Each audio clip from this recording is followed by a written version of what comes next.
Hi, I'm doing well. Good. Super. I mean, no, any inputs about the event, any footfalls and any conversions so far already? Yeah, sure.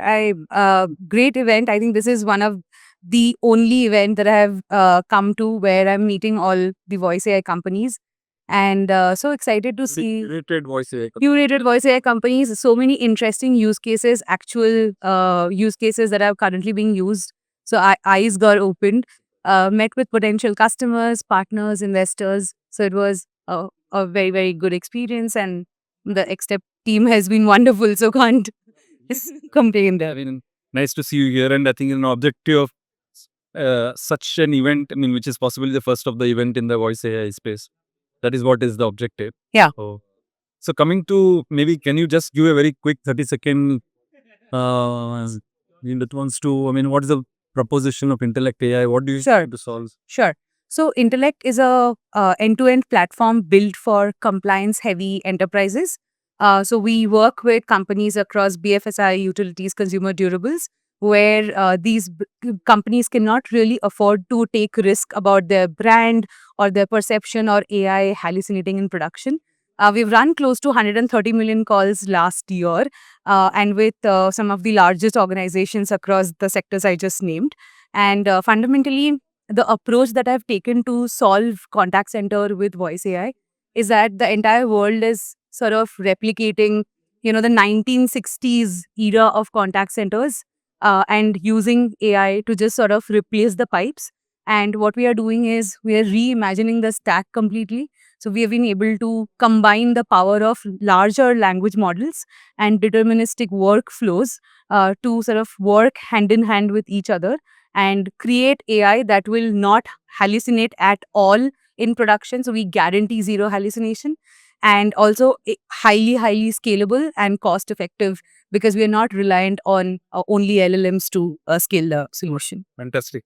And I would assume typical customers would be enterprise customers, right? The Yes. B2B kind Yes. of is. Yes. And who would be your largest customer in terms of size or whatever it is? And So due to NDA purposes, I cannot name all of them. Yeah, but size of the customer. majority of our customers are large public organizations. I can definitely name one of them. So we have done a massive pilot with Tata Power, which is in the utilities. And they are again like so mostly we're dealing with customers who are doing 10,000 crore plus in revenue. So that's the size that we're looking at.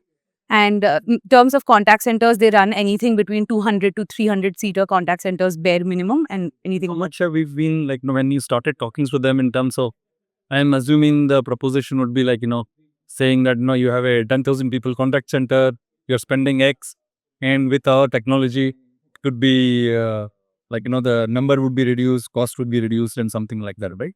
So, what are those levers on which I mean, I think Intellect use the Sure. proposition? Sure. I think our main proposition is building a consistent voice for the organization, right? So when I look at a contact center, let's say I have 400 people who are taking calls on a day to day basis. I cannot ensure that each and every agent will perform at the same consistency as the company deserves. With AI, we are able to create a ecosystem where every conversation, be it an outbound call or an inbound call, be it sales or support, the consistency of voice remains the same. The consistency of the brand remains the same. Cost savings is, I believe, a byproduct, but the value unlock is massively So high. I would say consistency and the brand being the consistent brand, I would say approach what you would want to say is the core proposition. Other Absolutely. So maintaining coherence. I mean, if you really look at the contact centers today, one of the largest problem is if something in the company or product changes, you have to train.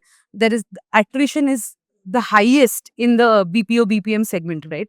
So the cost to train and maintain and scale that knowledge across contact centers is a massive problem. Of course, there is cost involved and there's a lot of redundancy in the processes that AI will solve. But I think the most desirable outcome for voice AI would be if the business and their consumers are able to resolve things faster.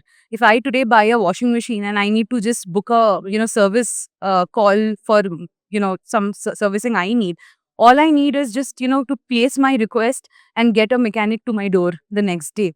So AI can truly solve for that workflow. Got- And we're now switching to the technology part of it, right? I mean, I think we are all consumers. I mean, I think you're consumers of the AI technology and the LLMs and all that.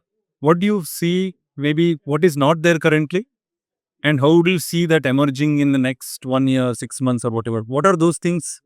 What you actually, what you'd like from a technology standpoint in the whole voice AI world? Sure. I think one of the major factors I was also previously mentioning is that contact centers were built in the 1960s. And, there's a very interesting history to it, that it was Continental Airlines, right, who wanted to build something like a contact center. They went to a telco company called AT&T, who refused them because and told them that it will take them 8 years. And then they went to a new company called Rockwell, who used to build aerospace models, and an engineer there built a contact center. Now, when the contact centers were built, it was built around some constraints. The first constraint was telephony, right? So we were dealing with physical servers, PBX, copper wires. Then, we had the human problem. So everything was sort of centralized and solved for because those constraints kind of existed. What today, with agentic AI, my biggest, I would say, this dread right now has been that all of us, including intellect, right, we have been able to only scratch the surface uh, about around contact centers. We have taken this immensely powerful technology and we are deploying it at the same pipeline structure of the 1960s. So we are now asking ourselves those questions. Whether that same model is Same, do we, so the, we've gone very down, very into this fundamental question of does this existing pipeline or the existing stack of contact center, does this have a right to stay in 2026, in 2030 and beyond? Right. So I think that shift is what we are working towards. And another thing I would say is deeply missing, and there are some brilliant companies which also came here today are solving for, is the evaluation side of the QA side of voice agents. Yes, auditing and QA. So I think that is also a very important work because that gives some sort of benchmark and guardrails for everybody building in the ecosystem to know that which side they are on. got it. Got it. Thanks, Sudeshna. I think wonderful speaking, and Pleasure. all the best for all your scale and to get more customers. Thank you. With the right partners, we will, for sure.